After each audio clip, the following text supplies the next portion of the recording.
وسلام على عباده الذين اصطفى أما بعد فأعوذ بالله من الشيطان الرجيم بسم الله الرحمن الرحيم ادعوهم لآبائهم هو أقسط عند الله فإن لم تعلموا آباءهم فإخوانكم في الدين ومواليكم وليس عليكم جناح فيما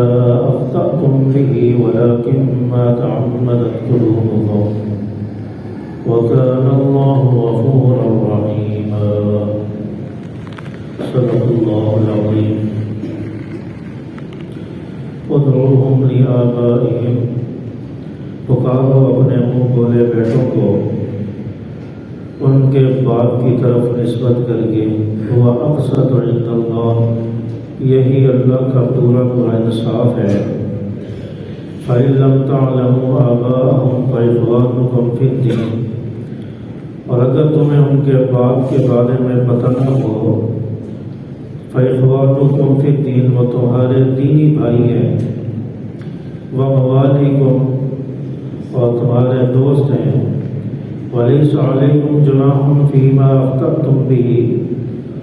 اور نہیں ہے تم پر کوئی گناہ اگر تم سے خطا ہو جائے وَلَكِنْ مَا تَعَمَّدَتْ قُلُوبُكُمْ جو دل سے ارادہ کرو وَكَانَ اللَّهُ غَفُورًا رَحِيمًا اور اللہ تعالیٰ بخشنے والا مہربان ہے۔ سورۃ الاحزاب کا پہلا رکوع چل رہا ہے اور پچھلے درس کے اندر آپ حضرات کے سامنے کچھ مسائل بھی ذکر ہوئے، ایک منہ بولے بیٹے کے بارے میں اور رضائی بھائیوں کے بارے میں، اور اسی طرح کسی نے اپنی بیوی کو اپنی ماں کی پیٹھ کی طرح کہہ دیا، اس میں نکاح کا کیا حکم ہے، اس حوالے سے بات ہوئی اور اسی کو میں مختصر طور پر دوبارہ بھی ذکر کر دیتا ہوں۔ زمانہ جاہلیت میں عرب کے اندر روایت تھا کہ کوئی شخص اگر اپنی بیوی کو اپنی ماں کی طرح کہہ دیتا تھا تو اس کی بیوی اس پر ہمیشہ کے لیے حرام ہو جاتی تھی، اس کو اپنے لیے ہمیشہ کے لیے حرام سمجھ لیتے تھے۔ لیکن جب یہ دستور وہاں پر بن گیا تو اللہ تعالیٰ نے قرآن پاک نازل فرما دیا اور فرمایا کہ جس شخص نے اپنی بیوی کو اس نیت سے، اس کو چھوڑنے کی نیت سے یا اس سے علیحدگی اختیار کرنے کی نیت سے یہ کہا کہ تو میرے لیے میری ماں کی طرح ہے یا تیری پیٹھ میری ماں کی طرح ہے، یہ الفاظ کہہ دیے اور بعد میں شرمندگی ہوئی کہ میں نے یہ کیا کہہ دیا، اب وہ رجوع کرنا چاہتا ہے تو اس کے لیے یہ حکم ہے کہ اب وہ کفارہ ادا کرے گا۔ جس نے علیحدگی کی نیت سے، بیوی سے علیحدہ ہونے کی نیت سے یہ کہا کہ وہ میری ماں کی طرح ہے، اب یہ رجوع کرنا چاہتا ہے تو پہلے کفارہ ادا کرے گا، اور کفارہ اس کا 60 روزے ہیں، لگاتار 60 روزے رکھے، یا پھر روزے نہیں رکھ سکتا تو 60 آدمیوں کو 2 وقت کا کھانا کھلائے، اس کے بعد پھر اپنی بیوی کے قریب جا سکتا ہے۔ لیکن اگر کسی شخص نے اس ارادے سے نہیں کہا، ویسے کہہ دیا کہ آپ کی ادائیں جو میری ماں کی طرح لگتی ہیں، آپ کے جو ہاتھ ہلانے کا اسٹائل، دولنے کا اسٹائل ہے میری والدہ کی طرح لگتا ہے، تو آپ کی شکل جو ہے میری والدہ کے ساتھ لگتی ہے، ویسے ہی جیسے انسان کہہ دیتا ہے، تو اس طرح پھر کوئی بیوی کے بارے میں اس سے علیحدگی نہیں ہوگی، نہ کوئی کفارہ دینا ہوگا۔ یہ اس صورت میں ہے کہ جب علیحدگی اختیار کرنے کی نیت سے بیوی سے کہا کہ کفارہ دے کر رجوع کر سکتا ہے۔ اور اسی طرح منہ بولے بیٹوں کے متعلق بتایا تھا کہ کسی شخص نے کسی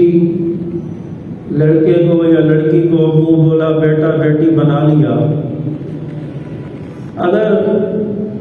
منہ بولا بیٹا بنایا ہے مسئلہ تو یہ ہے کہ منہ بولا بیٹا جس کو زمانہ جاہلیت میں حقیقی بیٹا سمجھ لیا جاتا تھا، جو حقیقی بیٹے کے جو احکام ہیں، جو مسائل ہیں، وہ منہ بولے بیٹے پر بھی لاگو کر دیا کرتے تھے کہ جیسے وراثت میں اگر جیسے حقیقی بھائیوں کا بہن بھائیوں کا حصہ ہے تو منہ بولے بیٹے کو بھی وراثت میں شامل کر لیا جاتا تھا۔ تو اللہ تعالیٰ نے یہ حکم نازل فرما دیا کہ منہ بولے بیٹے کا وراثت میں حصہ نہیں ہوگا۔ منہ بولا بیٹا یہ حقیقی بیٹے کی طرح نہیں ہوگا، اس پر یہ احکام لاگو نہیں ہوں گے جو حقیقی بیٹے پر ہوتے ہیں۔ تو اس لیے فرمایا کہ منہ بولا بیٹا جو ہوتا ہے اس کا وراثت میں حصہ نہیں ہوگا۔ ہاں اگر باپ وصیت کر کے چلا جائے، جو منہ بولا باپ بنا ہے وہ وصیت کر کے چلا جائے کہ میرے مال میں سے میرے منہ بولے بیٹے کو بھی حصہ ملنا چاہیے، تو اس کے مال میں سے تہائی حصہ اس کے منہ بولے بیٹے کو ملے گا، ورنہ تو وصیت نہ کی ہو تو 1 روپیہ بھی نہیں ملے گا۔ منہ بولے بیٹے کا اس منہ بولے باپ پر کوئی وراثت میں حصہ نہیں ہے، کوئی حق نہیں ہے۔ وصیت اگر کر دی کہ اس کو بھی وراثت میں شامل کیا جائے تو اس کو مال کا تہائی حصہ ملے گا، پورے مال کے 3 حصے کیے جائیں گے، تیسرا حصہ منہ بولے بیٹے کو ملے گا، باقی جو 2 حصے ہوں گے وہ اس کے حقیقی بہن بھائی اور رشتہ داروں میں تقسیم ہوں گے۔ اور پھر منہ بولا بیٹا جس کو بنایا ہے اس کے بارے میں ایک دوسرا مسئلہ بھی ذہن میں رہے کہ ایک تو کوئی کسی بچے کو منہ بولا بیٹا بنایا، اس کو لیا یا جیسے عیدی والوں سے لے لیتے ہیں، یا کہیں کسی نے بچے کو پھینک دیا اور وہاں سے پڑا ہوا ملا اور اس کو گھر پہ لایا، اس کو پالا بڑا کیا اور اس کو اپنا منہ بولا بیٹا بنا دیا، تو اب اس کو اس کے حقیقی باپ کے نام سے پکارا جائے گا۔ یہ نہیں کہ جس نے پالا ہے اب وہ اپنا نام اس کے نام کے ساتھ لگائے، تو یہ حرام ہے، یہ نسب کی تبدیلی ہے اور یہ جائز نہیں ہے۔ اس کا جو حقیقی باپ ہے اس کا نام اس کے ساتھ لگایا جائے گا۔ اور دوسری بات یہ ہے کہ اگر باپ کا پتہ نہیں ہے کہ کس کا بیٹا ہے، پڑا ہوا ملا، عیدی سے مل گیا، باپ کا پتہ نہیں ہے کس کا بیٹا ہے، تو فرمایا کہ پھر وہ تمہارا دینی بھائی ہے، اس کو اپنا مسلمان بھائی سمجھ کے اس کے ساتھ زندگی گزارو، تو اس کے ساتھ باپ کا نام نہ لکھا جائے۔ اور اسی طرح نکاح کے موقع پر منہ بولا بیٹا ہے وہ اس کے باپ کا اگر معلوم ہے تو نکاح کے موقع پر اس کا جو حقیقی باپ ہوگا جس سے وہ پیدا ہوا ہے اس باپ کا نام لیا جائے گا کہ فلاں ابن فلاں، اس اصل باپ کا نام لیا جائے گا۔ اگر دوسرے باپ کا نام لے لیا جو اس کا منہ بولا باپ بنایا، جس نے منہ بولا بیٹا بنایا ہے، اس کا نام لیا تو نکاح بھی جائز نہیں ہوگا۔ تو اس لیے یہ مسائل جو ہے سمجھنے چاہیے اور ان کو یاد رکھنا چاہیے۔ تو اصل جو باپ ہوگا اس کا نام جو ہے لیا جائے گا۔ اگر اصل باپ کا پتہ نہیں ہے تو اس صورت میں باپ کا نام نہیں لیا جائے گا، بلکہ اسی کا جس کا نکاح بچے کا ہو رہا ہے اسی کا نام لے کے پھر آگے اس کی بیوی کا نام لے کے اس کے ساتھ جادو قبول کرایا جائے گا، باپ کا نام پھر استعمال نہیں کیا جائے گا۔ ہاں جو ڈاکومنٹس بنتے ہیں بعد میں، نکاح نامہ بنا، پھر شناختی کارڈ بنتا ہے، اس میں آپ مجبوراً عذر کی بنا پر وہ جو اس کا منہ بولا باپ بنا ہے وہی اس کا نام لکھا جائے گا۔ یہ دلی ارادے سے نہیں ہوگا بلکہ کام چلانے کے لیے، آگے کوئی مشکلات پیش نہ آئے تو اس کے لیے اس کا نام جو ہے لکھ دیا جائے گا منہ بولے باپ کا۔ لیکن جہاں نکاح کی ضرورت آتی ہے، جہاں اس کو پکارا جاتا ہے تو پھر وہ منہ بولے باپ کا نام نہیں بلکہ حقیقی نام سے پکارا جائے یا اس کو اپنا بھائی کہہ کر پکارا جائے، باپ کا معلوم نہیں ہے۔ تو یہ منہ بولے بیٹے کے متعلق مسائل ہیں۔ اور پھر منہ بولے بیٹے کے متعلق ایک یہ بھی مسئلہ ہے کہ منہ بولے بیٹے کی جو بیوی ہے، اگر منہ بولا بیٹا اپنی بیوی کو طلاق دے دیتا ہے یا بیٹے کا انتقال ہو گیا، بیوی بیوہ ہو گئی، اب اس صورت میں جو منہ بولا باپ ہے وہ اپنے منہ بولے بیٹے کی بیوی سے نکاح کر سکتا ہے، یہ جائز ہے، کیونکہ یہ اس کا حقیقی بیٹا نہیں ہے۔ حقیقی بیٹے کی بیوی سے تو باپ نکاح کر ہی نہیں سکتا، وہ تو اس کا سسر بنے گا، وہ اس کی بہو بنے گی، تو ان کا آپس میں نکاح نہیں ہو سکتا۔ لیکن جو منہ بولا بیٹا ہے وہ اس کا چونکہ حقیقی بیٹا نہیں ہے، اس کے نسب سے نہیں ہے، تو اس کی بیوی سے اگر باپ جو ہے، منہ بولا باپ جو ہے وہ نکاح کرنا چاہے تو اس سے نکاح کر سکتا ہے، کیونکہ آپ صلی اللہ علیہ وسلم کا حضرت زینب رضی اللہ تعالیٰ عنہ سے جو نکاح ہوا ہے، تو یہ حضرت زینب رضی اللہ تعالیٰ عنہ آپ صلی اللہ علیہ وسلم کے جو منہ بولے بیٹے تھے حضرت زید، ان کے نکاح میں تھی، اور حضرت زید نے اپنی بیوی حضرت زینب کو طلاق دے دی، پھر آپ صلی اللہ علیہ وسلم نے ہم سے نکاح کیا، پھر اس پر کافروں نے، مشرکین نے بڑے اعتراض کیے، بڑے واویلے کیے، بڑا شور مچایا کہ اپنے بیٹے کی بیوی سے نکاح کر لیا، یہ کیسے جائز ہو سکتا ہے؟ اور آپ صلی اللہ علیہ وسلم کے جو منہ بولے بیٹے تھے حضرت زید، ان کو اس وقت زید بن محمد کہہ کر پکارا جاتا تھا۔ زید بن محمد کے نام سے مشہور تھے، لوگ اس طرح جانتے تھے، لیکن بعد میں حکم آ گیا جب یہ آیتیں نازل ہوئی کہ منہ بولے بیٹے کو اس کے حقیقی باپ کے نام سے پکارا جائے، تو پھر اس کے بعد حضرت زید کو زید بن حارثہ کے نام سے پکارا جاتا تھا، پھر زید بن محمد نہیں کہا جاتا تھا۔ اور پھر اس کے بعد جب انہوں نے طلاق دے دی تو آپ صلی اللہ علیہ وسلم نے حضرت زینب رضی اللہ تعالیٰ عنہ سے نکاح کر لیا اور وہ ام المؤمنین بن گئی۔ تو منہ بولے بیٹے کی بیوی سے اگر منہ بولا باپ نکاح کرنا چاہے اس کی طلاق کے بعد، جب بیوہ ہونے کے بعد، تو طلاق بھی کر سکتا ہے۔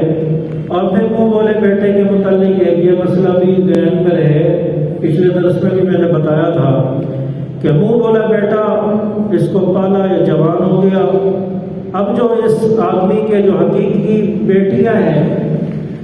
اب اس کے جوان ہونے کے بعد، منہ بولے بیٹے کے جوان ہونے کے بعد اب حقیقی بیٹیوں سے پردہ ہوگا۔ اب وہ بیٹیاں ایک گھر میں رہتے ہیں، پردے سے رہیں، پردے کا اہتمام کرنا ہوگا،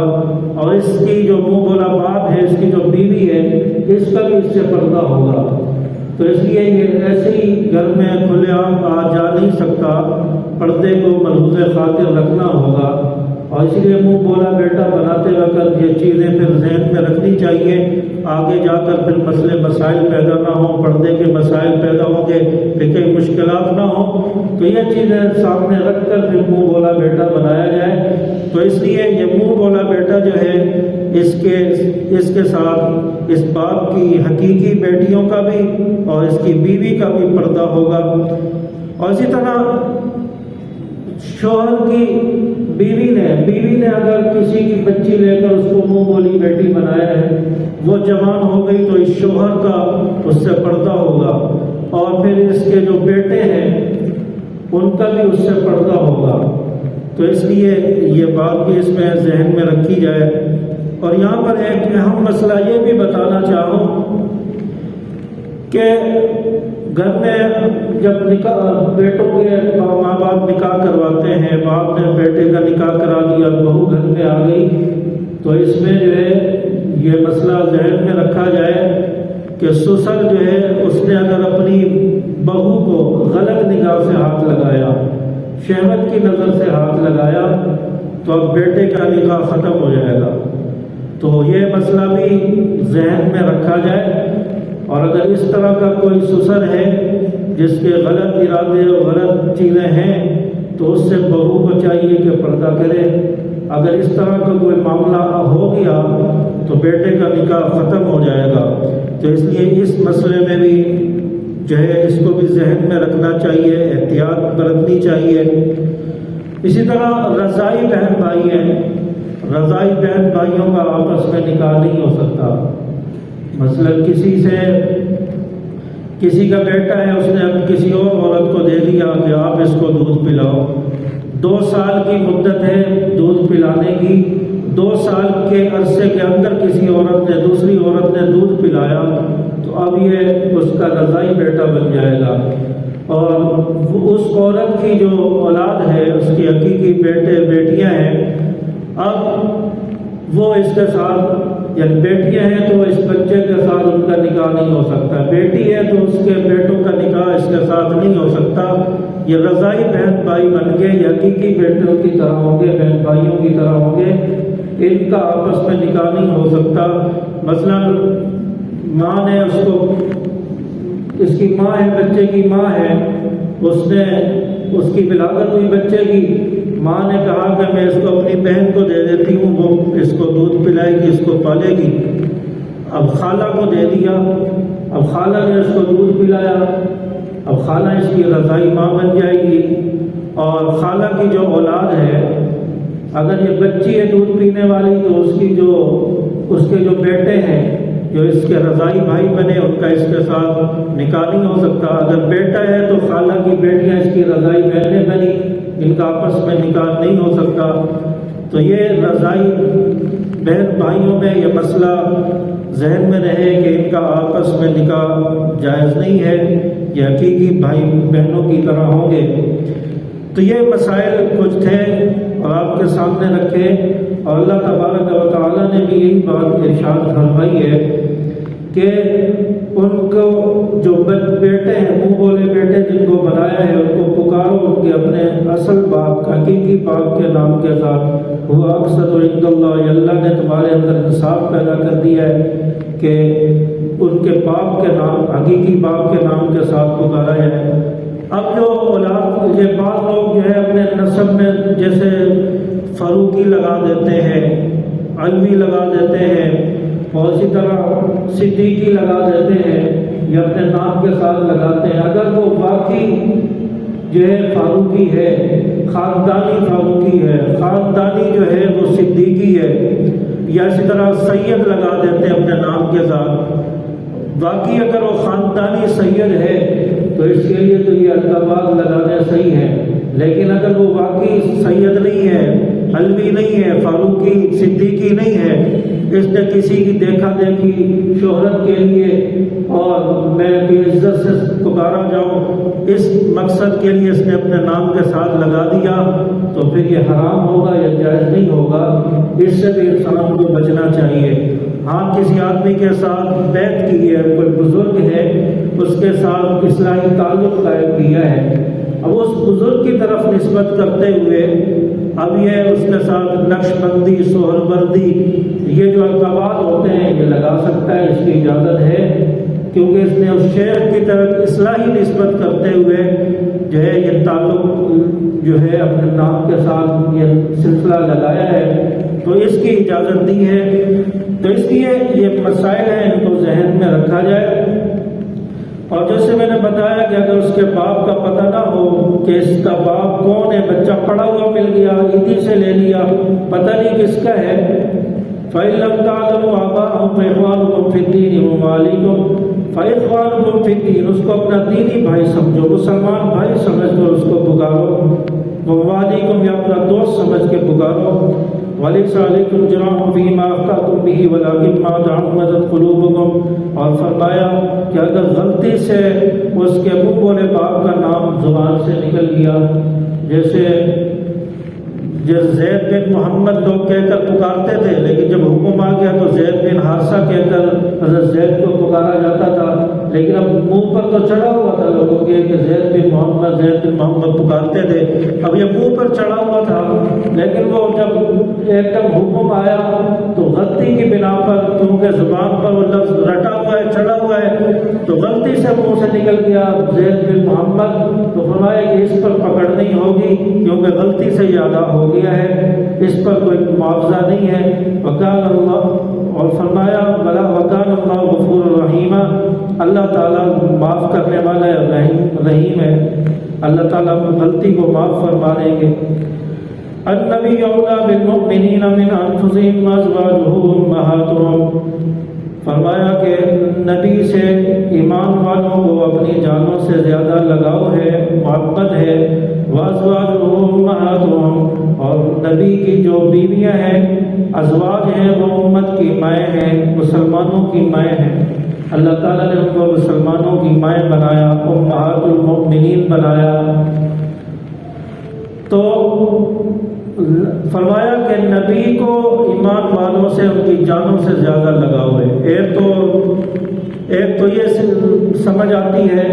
کہ ایمان والوں کو زیادہ اپنی جانوں سے زیادہ نبی سے محبت اور لگاؤ ہے، کہ ایک تو ظاہری مطلب ہے کہ ایمان والوں کو اپنے آپ سے زیادہ نبی سے محبت ہے۔ کوئی بھی نبی کے خلاف کوئی بات کہہ دے یا کوئی نبی کی ختم نبوت پر ڈاکہ ڈالنے کی کوشش کرے یا نبی کی توہین کرے تو مسلمان اس کے لیے لڑنے مرنے کے لیے تیار ہو جاتا ہے، اپنی جان کی پرواہ کیے بغیر نبی کی عزت اور عظمت کے لیے میدان میں نکل آتا ہے۔ تو یہ نبی کی محبت اس کے دل میں ہے اور اپنی جان سے زیادہ ہے، اپنی جان قربان کرنے کے لیے تیار ہو گیا کہ نبی کی عزت اور عظمت کے لیے میں اپنی جان قربان کر لوں۔ اور یہ واقعات آپ کے سامنے ہیں کہ کسی چیز کی لوگ پرواہ نہیں کرتے۔ عدالت میں کھڑا ہے تو وہاں گستاخ کو قتل کر دیا، مجمع میں کھڑا ہے تو وہاں قتل کر دیا، کسی اسکول میں کالج میں دیکھا تو وہاں قتل کر دیا۔ تو یہ واقعات سارے سامنے ہیں۔ تو پھر مسلمان پھر اپنی جان کی پرواہ نہیں کرتا، اس کو نبی کی محبت زیادہ ہوتی ہے۔ اور دوسرا مطلب یہ بیان فرمایا کہ نبی کو اپنے مسلمانوں سے، اپنی امت کے لوگوں سے، ایمان والوں سے زیادہ لگاؤ ہے، ان ایمان والوں کی اپنی جانوں سے، نبی کو ان سے زیادہ محبت ہے۔ نبی دیکھیں، نبی دنیا میں آئے، آپ صلی اللہ علیہ وسلم آئے، آپ نے ہدایت کا پیغام لوگوں کو دیا، غلط رستے سے ہٹایا، سیدھا رستہ بتایا اور لوگوں کو بتایا کہ یہ جہنم کا رستہ ہے، جنت کا رستہ ہے، جہنم کے رستے سے ہٹ کر جنت کے رستے پر چل پڑو۔ اور نبی نے تعلیمات دی اور نبی سمجھاتے رہے۔ اور یہی وجہ ہے کہ آپ صلی اللہ علیہ وسلم کو طائف میں پتھر مارے گئے، آپ کو لہو لہان کر دیا گیا، لیکن آپ صلی اللہ علیہ وسلم کو لوگوں نے کہا کہ آپ ان طائف والوں کے لیے بد دعا کریں، اللہ ان کو تباہ کر دے، ان کو ہلاک کر دے۔ آپ صلی اللہ علیہ وسلم اس موقع پر بھی بد دعا نہیں کر رہے۔ امت کی فکر ہے، غلطی پر ہے، لوگ ناسمجھ ہیں، سمجھ آ جائے گی، لیکن بد دعا نہیں کی بلکہ ہدایت کی دعا کی کہ اللہ ان طائف والوں کو ہدایت دے دے۔ تو آپ صلی اللہ علیہ وسلم رحمت للعالمین ہیں۔ آپ صلی اللہ علیہ وسلم کو اپنی امت سے، ایمان والوں سے بہت زیادہ لگاؤ ہے۔ اور آپ صلی اللہ علیہ وسلم کے سامنے ایک مرتبہ ایک شخص کا جنازہ لایا گیا اور آپ صلی اللہ علیہ وسلم کو پتہ چلا کہ یہ جنازہ جو ہے اس شخص کا ہے جس کے اوپر قرضہ ہے، جو لوگوں کا قرض لے کر اپنے اوپر لے کر مر گیا ہے، یہ اس کا جنازہ ہے۔ آپ صلی اللہ علیہ وسلم فرمایا میں اس کا جنازہ نہیں پڑھاتا، جب تم خود ہی اس کا جنازہ پڑھا لو، میں اس کا جنازہ نہیں پڑھاتا جب تک اس کے قرضے کی ادائیگی کا کوئی بندوبست نہ ہو جائے۔ آپ صلی اللہ علیہ وسلم نے بطور تنبیہ جو ہے یہ اعلان فرمایا کہ میں اس کا جنازہ نہیں پڑھاتا، تاکہ دوسرے لوگوں کو تنبیہ ہو جائے، کل ہمارا انتقال ہو جائے تو ہمارا جنازہ بھی نبی نہیں پڑھائیں گے۔ اور یہ ہمیں کچھ سبق دیا ہے، بتایا ہے کہ جس کا بھی انتقال ہو اس کا قرضہ پہلے معاف کرواؤ۔ یہ رشتہ داروں کے لیے یہ حکم ہے، عزیز و اقارب کے لیے، کہ وہ میت کے موقع پر اعلان کریں، جنازے کے موقع پر، کہ بھئی اس مرحوم کے اوپر کسی کا قرضہ تو نہیں ہے، قرضے کی ادائیگی ہو سکتی ہے تو ادا کریں، یا وہ معاف کر دیں لوگ تو الگ بات ہے۔ تو یہاں پر جو ہے اس کی جو قرضے کی ادائیگی وغیرہ کروا لی جائے، ورنہ نبی اس لیے جنازہ نہیں پڑھا رہے کہ اس کی وجہ سے دوسرے لوگوں کو بھی تنبیہ ہو جائے گی۔ اور یہ قرضہ بہت بڑی چیز ہے، اس کو ہم جو ہے چھوٹی چیز سمجھ لیتے ہیں۔ جب تک کسی کا حق جو مارا ہے اس کو ادا نہیں کیا، جنت میں جانے سے روک دیا جائے گا، پل صراط پر جانے سے اس کو روک دیا جائے گا، کہا جائے گا کہ لوگوں کا قرضہ ادا کرو، جس کا حق مارا ہے وہ ادا کرو، پھر تمہیں جنت میں بھیجا جائے گا، وہاں تو اس کے پاس کچھ نہیں ہوگا، یہاں سے صرف کفن لے کر گیا ہے، مال و دولت تو یہیں چھوڑ کر چلا گیا، وہاں کیسے حق ادا کرے گا؟ تو اس لیے فرمایا کہ دنیا میں اپنے قرضے ادا کر لو۔ آج لوگ جو ہے لوگوں کی جائیدادیں غصب کر کے چلے جاتے ہیں، لوگوں کے پیسے ہڑپ کر کے جو ہے پیسے دبائے ہوتے ہیں، پیسے سمیت قرضے سمیت مٹی میں دفن ہو جاتے ہیں، ٹنوں میں مٹی میں چلے جاتے ہیں، لوگوں کا قرضہ بھی دبا لیتے ہیں، اور کتنے لوگوں کی جائیدادوں کو غصب کیا جاتا ہے، کیا ہوتا ہے، کتنے لوگوں کا مال غصب کیا ہوا ہوتا ہے اور دنیا سے جا رہے ہوتے ہیں، کل قیامت والے دن پکڑ لیا جائے گا۔ تو اس لیے دنیا میں ہی انسان جو ہے اپنا قرضہ ادا کر کے جائے۔ آج لوگوں کے اندر ہوس ہے نا کہ جلدی میں مالدار بن جاؤں، ادھر سے بھی آ رہا ہے تو وہ بھی لے رہا ہے، یہاں سے آ رہا ہے وہ لے رہا ہے، یہاں سے ہے تو وہ سمیٹ رہا ہے، اور مال جمع کرنے کے چکر میں پھر ایسا موقع بھی آ جاتا ہے کہ حلال حرام کا فرق بھی یہ نہیں دیکھتا، پھر حلال آ رہا ہے وہ بھی لے رہا ہے، حرام آ رہا ہے وہ بھی لے رہا ہے، اور یہ حرص بڑی غلط اور خطرناک حرص ہے کہ بڑھاپے میں بھی انسان پہنچ جائے تو مال کی حرص اس کے اندر سے ختم نہیں ہوتی، پھر جب یہ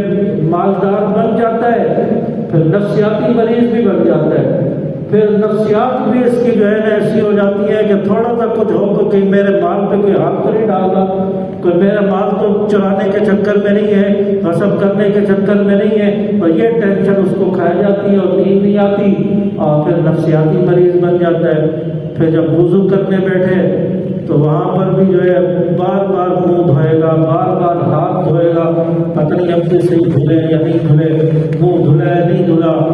پھر منہ دھل گیا تو اب اس کا نل کے اوپر جو ہے نفسیات آ جائے گی، پتہ نہیں نل صاف تھا یا نہیں تھا، پاک تھا یا نہیں تھا، پھر اس کو دھونے میں لگ جائے گا، جب نفسیاتی مریض ہوگا تو پتہ نہیں کہاں کہاں یہ جائے گا۔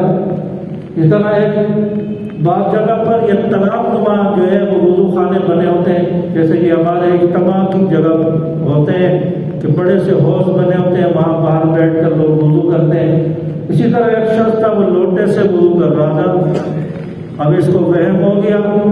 کہ پتہ نہیں میرا وضو ہو رہا ہے یا نہیں ہو رہا، پتہ نہیں ہو رہا ہے یا نہیں ہو رہا، بار بار یہی وہم اس کو بار بار دھو رہا ہے، چہرہ آزاد ہو رہا ہے، وہم بھی لگا ہوا ہے کہ پتہ نہیں وضو ہو رہا ہے یا نہیں ہو رہا، پتہ نہیں جس لوٹے سے میں وضو کر رہا ہوں یہ پاک ہے یا نہیں ہے، پتہ نہیں اس پاک ہے یا نہیں ہے، اس کی وجہ سے میں ناپاک ہو جاؤں۔ وہم ہوتے ہوتے اس نے لوٹا حوض کے اندر پھینک دیا، حوض کے اندر لوٹا پھینکا، اور پھر لوٹا اٹھانے کے بہانے اس نے حوض میں چھلانگ لگا دی، اور وہاں سے نکلا، اور اب یہ کہنے لگا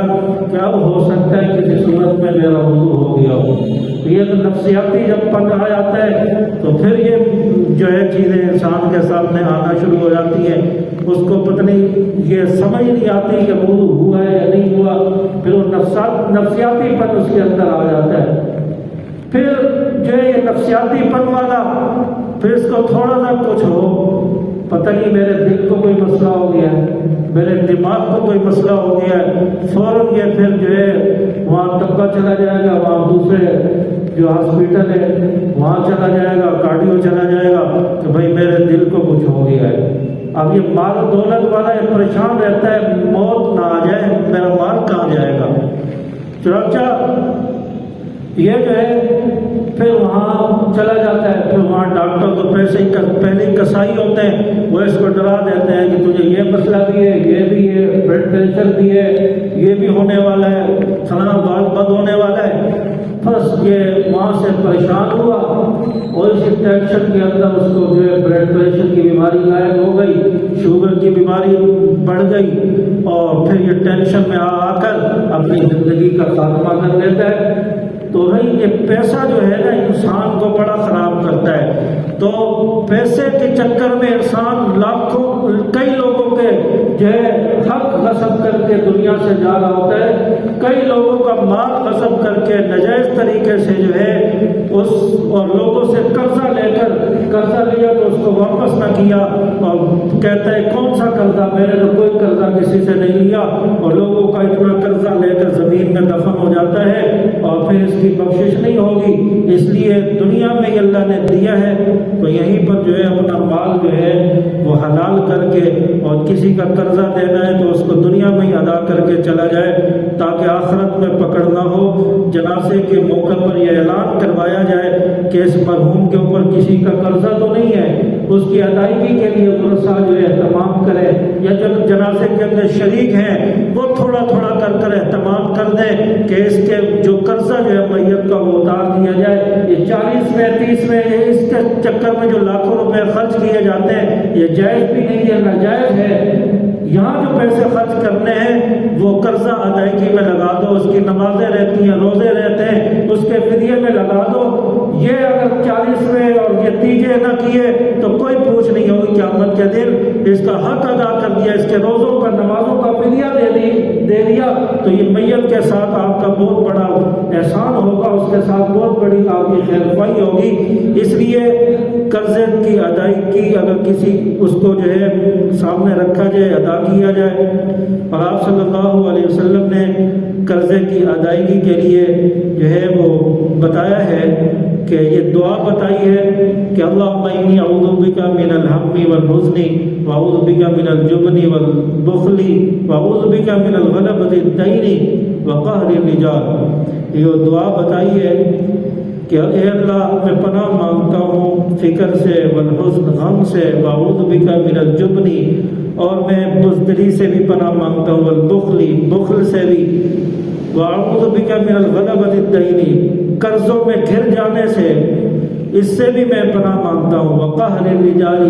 لوگوں کے دباؤ میں آنے سے بھی میں پناہ مانگتا ہوں۔ ایک اتنی بہترین دعا آپ صلی اللہ علیہ وسلم نے بتائی اور سب چیزیں اس میں آ گئی۔ اس کو صبح شام جو ہے انسان پڑھے،